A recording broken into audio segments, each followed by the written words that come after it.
그러니까 저를 볼 찰나에 경찰을 봐도 따지를 안 댔어요. 하나님께서 하셨다고 저는 확신해요. 왜냐면 그때 그 딱지값을 한 달 생활비거든요. 그때 공부할 때인데요. 고개를 쫙 누가 불러주면 돌린 거예요. 돌린 거예요. 그럴 수도 있잖아요. 그런데 잃어버리는 거를 허용하시고 갔다가 왔다가 다시 찾게 해주신 거란 말이죠. 여기에 하나님의 이런 것을 허용적 섭리라는 거죠. 어떤 때때로는 우리로 하여금 그런 실수나 넘어지는 것을 허용하세요. 허용하셔서 그걸 통해서 우리에게 더 유익이에요. 어떻게 되죠? 아까 유익이요? 두루마리에 대한 하나님 찾아준 것에 대해서 더 큰 감사. 두 번에는요. 이제 두루마리 잠을 자겠어요? 안 자겠어요? 네, 더 이상 잠 안 자요. 그렇게 혼났는데 여러분 또 자면 그 사람이겠어요? 게으르지 않죠. 더욱더 부지런하게. 그 다음에요. 두루마리를 더욱더 소중하게. 이게 효과예요. 이거를 잃어버리는 걸 허용하심으로써 다시 찾게 함으로써 주신 은혜입니다. 이거를 우리는 하나님의 허용적 섭리라고 부릅니다.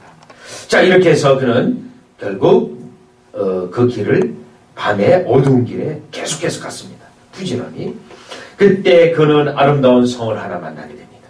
여러분 여기서부터는 교회론이에요. 교회론. 지금 조번원의 천례역정에서 천례역정의 교회론입니다. 자, 아름다운 성을 만났는데 문지기가 멀리 있어요. 문하고 거리가 좀 떨어져 있어요. 자, 그런데 그 앞을 보니까 그 문 앞에 사자 두 마리가 있어요. 사자 두 마리. 아까 겁쟁이와 의심이 있었죠? 겁쟁이와 의심이 이 사자 두 마리를 보고 간 거예요. 사자 두 마리.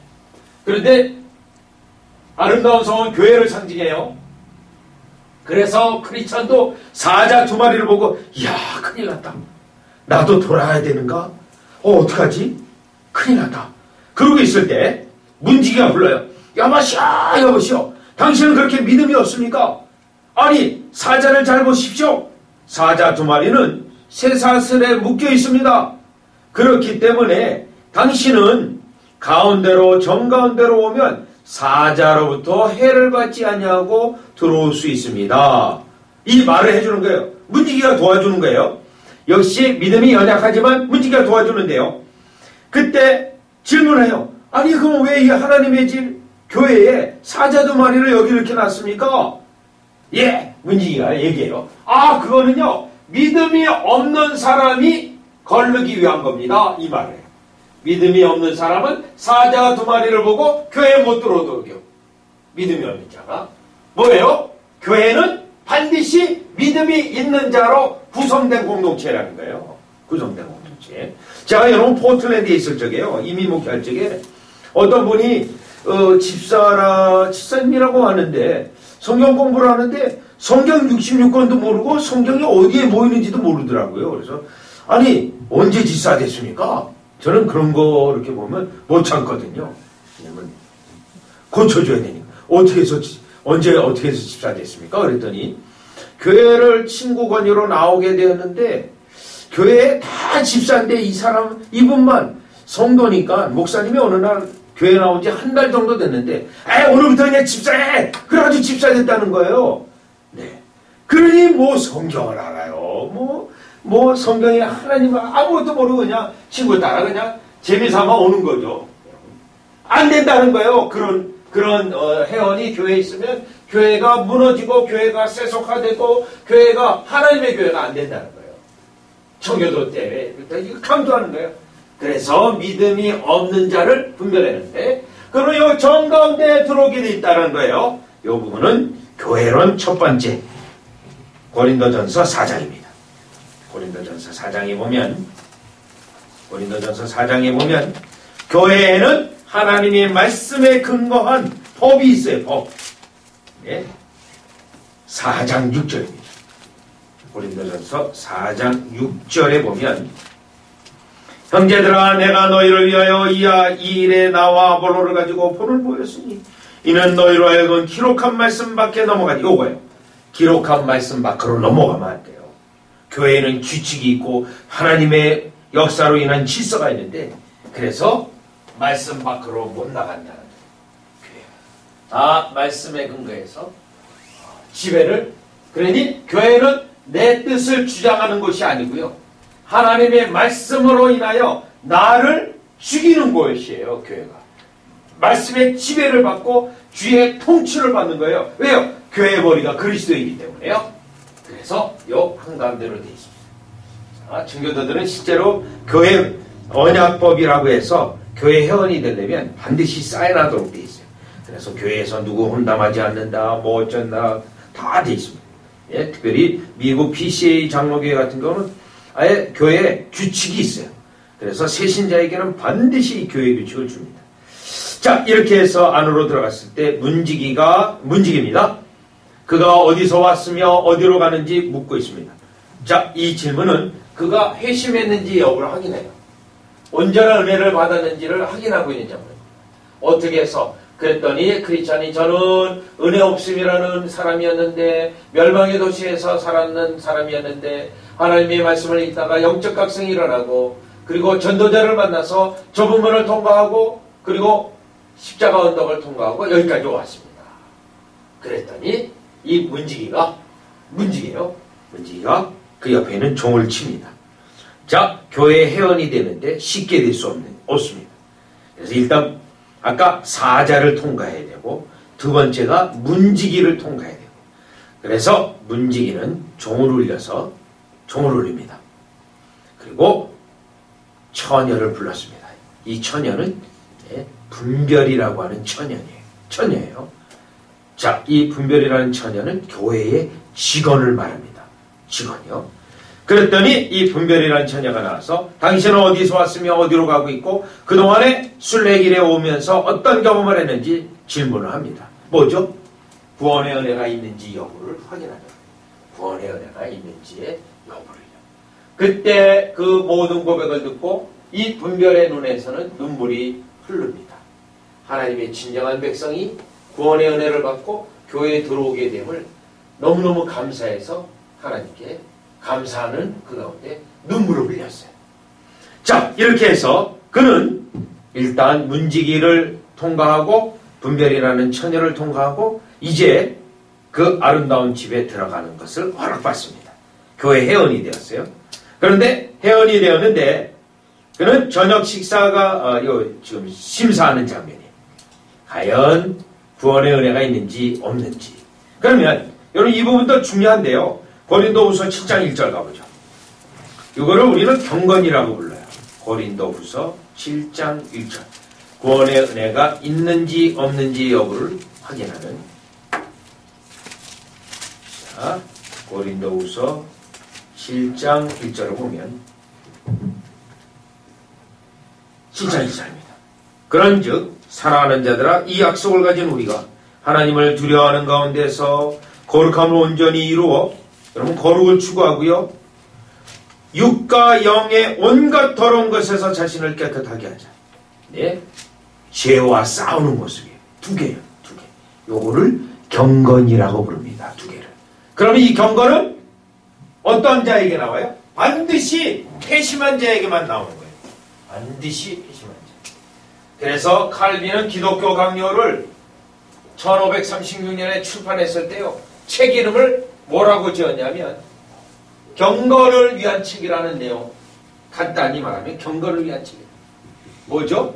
이 책은 바로 회심을 위한 책이다. 전도책자로. 경건은 반드시 회심해야만 나옵니다. 그래서 우리 한국 장로계에 결정적인 영향을 미쳤던 프린스턴 신학교의 교훈은 학문과 경건.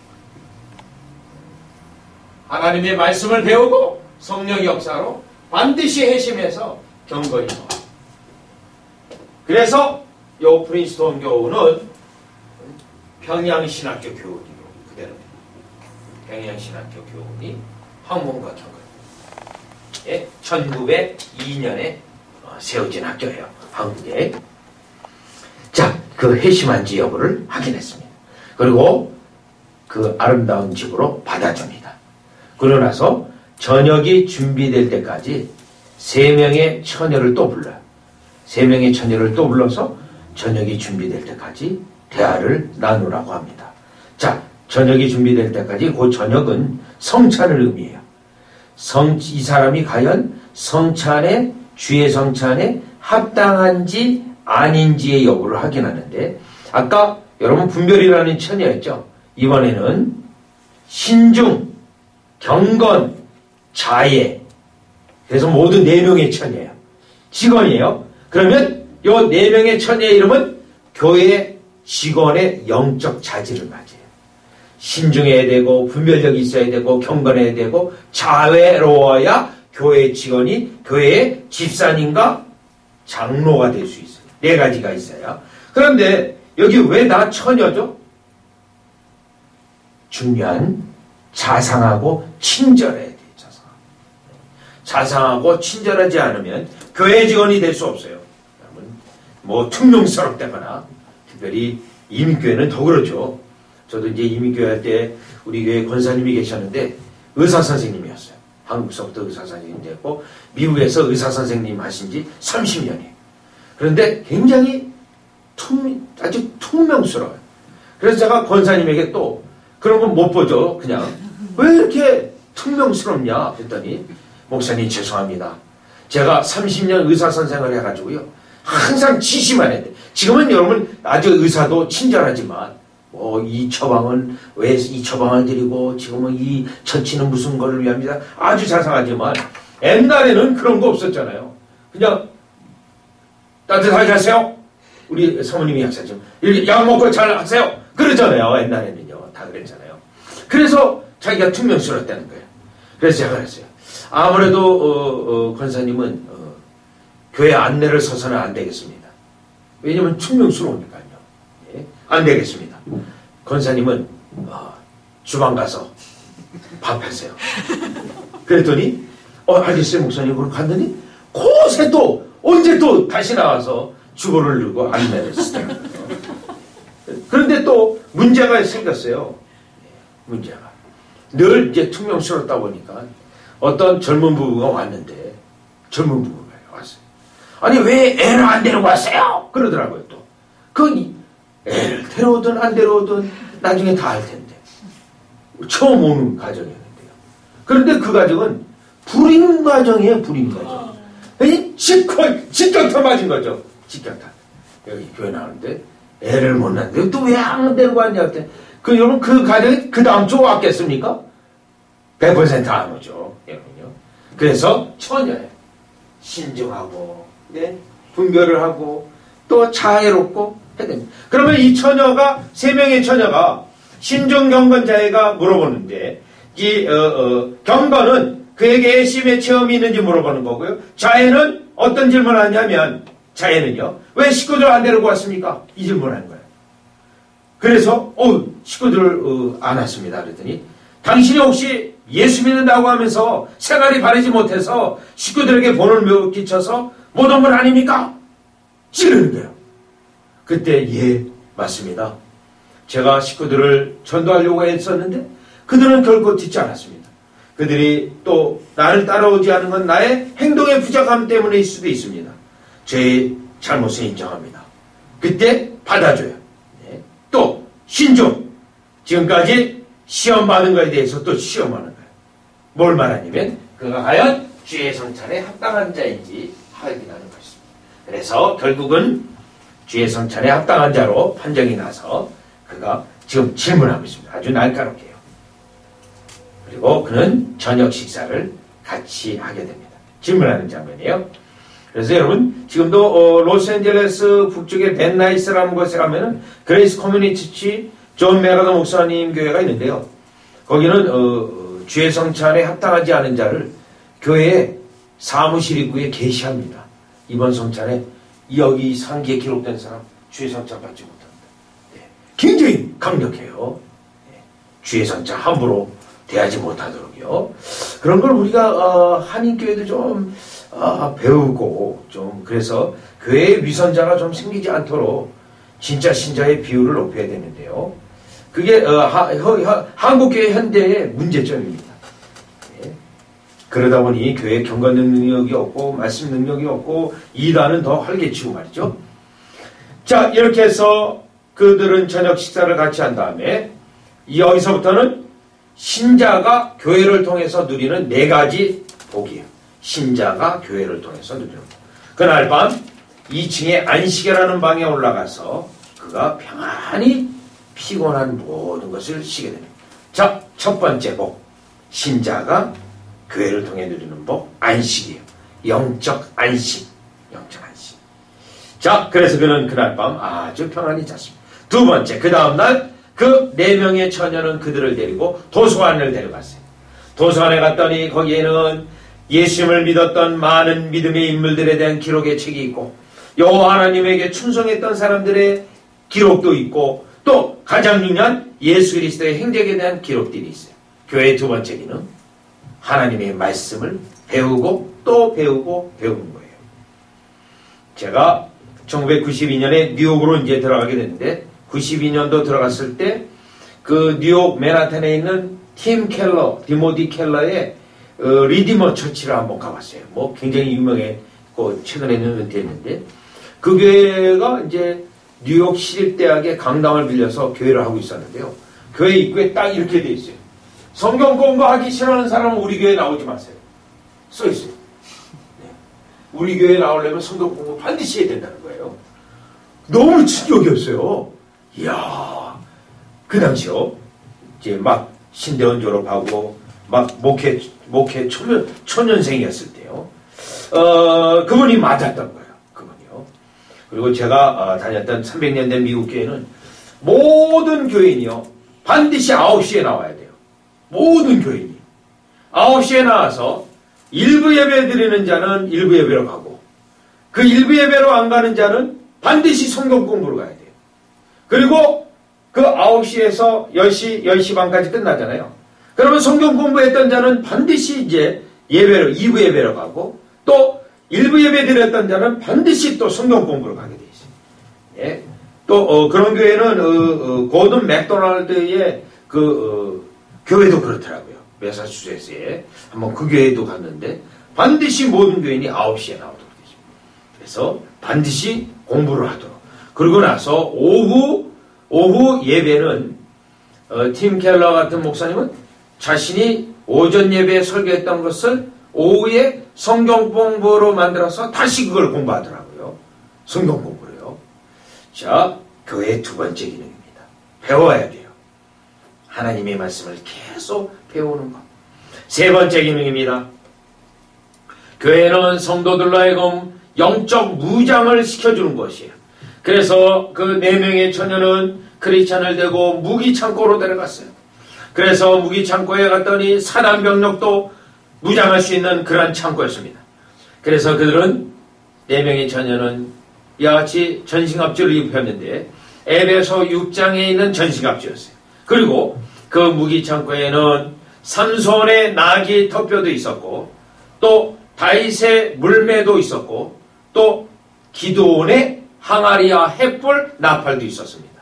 그리고 있었습니다. 여러분, 제가 지금 언급했던 도구들은 어떤 도구죠? 전쟁 도구가 아닙니다. 전쟁 도구가 아닌데 왜 이럴까요? 여기에 고린도전서 1장이에요. 고린도전서 1장 다 볼품 없는 것들이었어요. 전쟁 도구가 아닌.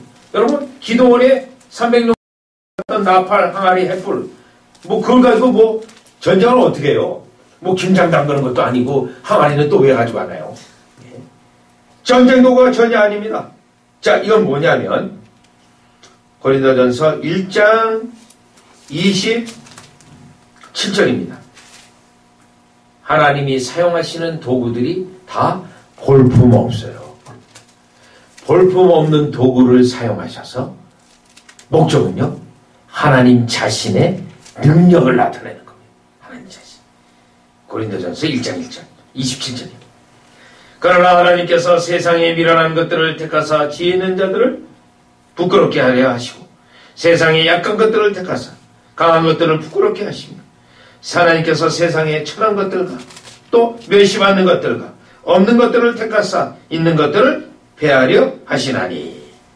그래서 볼품없는 도구들이었어요. 여러분 특별히 고린도전서 1장 26절을 조금 한국적으로 읽으면 굉장히 충격적이에요.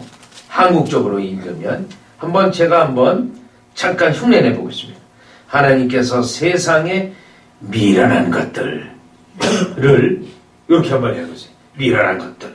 또요. 거기 보면 약한 것들. 기분이 나빠지기 시작합니다. 천한 것들. 화나기 시작해요. 멸시받는 것들. 막 그냥 대들고 싶어요. 없는 것들. 예, 이렇습니다. 우리가 성경에 있는 번역 잘했어요. 야, 지 아무것도 아닌 도구를 사용하셔서 도구에게 능력이 있는 것이 아니라 도구를 사용하시는 주께의 능력이 있다는 것을 증거하는 것입니다. 자, 이렇게 전신갑주를 입었습니다. 네, 에베소 6장에 있는 것처럼요. 여러분 여기서 성령의 검 같은 경우는 어떤 도구입니까? 성령의 검 같은 경우는 방어적 도구이면서 공격적 도구예요. 방어적이면서 공격적입니다. 또 이 구원의 투구로 되어 있어요. 그러면 구원의 투구라는 것은 왜 투구로 구원을 말하고 있죠? 네, 우리의 이성, 그렇죠? 사상, 이것까지 지배를 받는 거예요. 구원의 은혜가.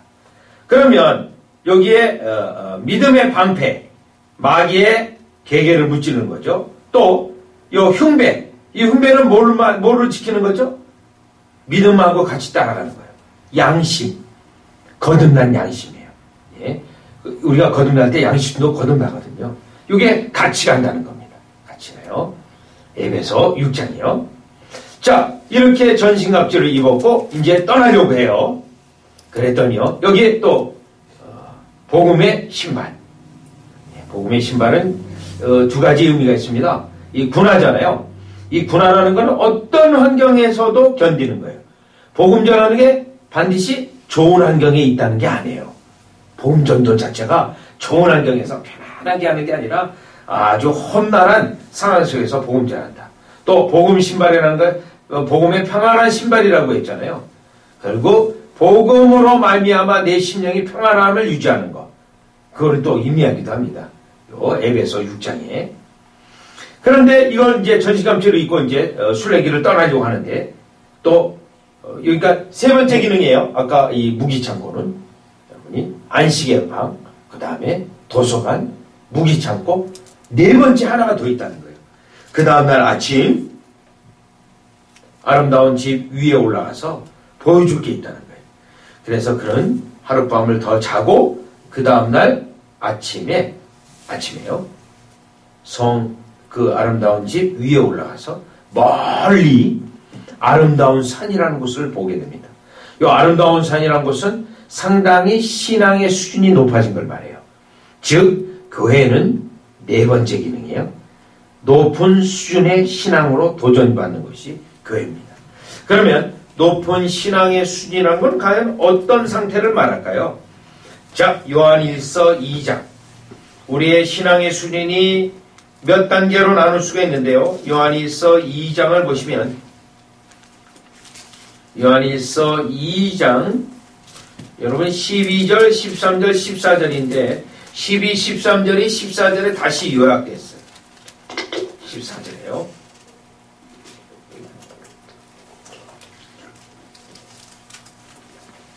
자, 12절에 보면 자녀가 나오고 13절에 나오면 아비가 나오고 13절 뒤에 청년이 나와요. 14절에 다시 반복됩니다. 아이 단계가 나오고 또 아비 단계가 나오고 그 다음에 청년 단계가 있습니다.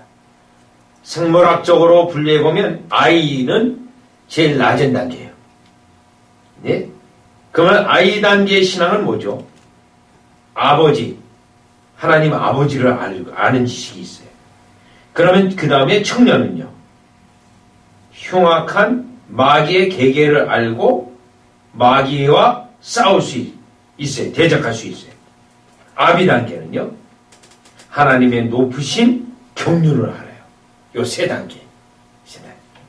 그런데 최소한 아름다운 산을 보여준 거는 청년 단계가 되어야 돼요. 여러분 성경에서는 아이 단계는 권장사항이 아닙니다. 고린도전서 13장에 보면 내가 장성한 자가 되어서 어린아이의 일을 버렸다고 되어 있어요. 이렇게 해서 4명의 교회 직원이 처녀들이 그에게 교회의 4가지 기능을 보여주었고 그는 이제 길을 떠날 차비를 하고 나오게 됩니다. 아름다운 집을 나오게 되는데 이 아름다운 집이 산 위에 있었기 때문에 이제 골짜기로 내려옵니다. 그때 골짜기로 내려올 때 4명의 처녀가 그 순례자에게 크리스찬에게 건포도 먹을 것을 주었어요. 그리고 그들이 이 크리스찬이 겸손의 골짜기까지 내려올 수 있도록 배움을 해줬어요. 그런데 내려올 때 몇 번 넘어졌어요. 자, 이 장면은 뭐냐면 진정한 은혜를 받으면 하나님께서 그 다음 단계는 반드시 낮춰요. 여러분 높은 산에서 내려올 때 몸을 낮춰야 됩니다. 그래야 넘어지지 않습니다. 그래서 4명의 처녀가 도와주면서 지금 낮추는 장면이에요. 왜냐하면 낮아져야 은혜를 받았다고 교만하면 넘어지게 돼 있어요. 그래서 은혜를 받은 다음에 낮추어서 주님의 손을 꼭 붙잡고 가게 하는 주의 은혜의 방식입니다. 네, 주의 은혜의 방식. 자, 이렇게 해서 그는 결국 겸손의 골짜기로 들어오게 되는데 골짜기 이름도 겸손의 골짜기. 낮추는. 그래서 그는 겸손의 골짜기에 이르렀고 드디어 전신 엎드려 입었으니까 그 다음 단계가 예상할 수 있겠죠. 영적 전쟁을 벌이게 됩니다. 마귀 아볼론을 만나서 전쟁을 하게 되는데 10분 쉬었다가 계속하겠습니다.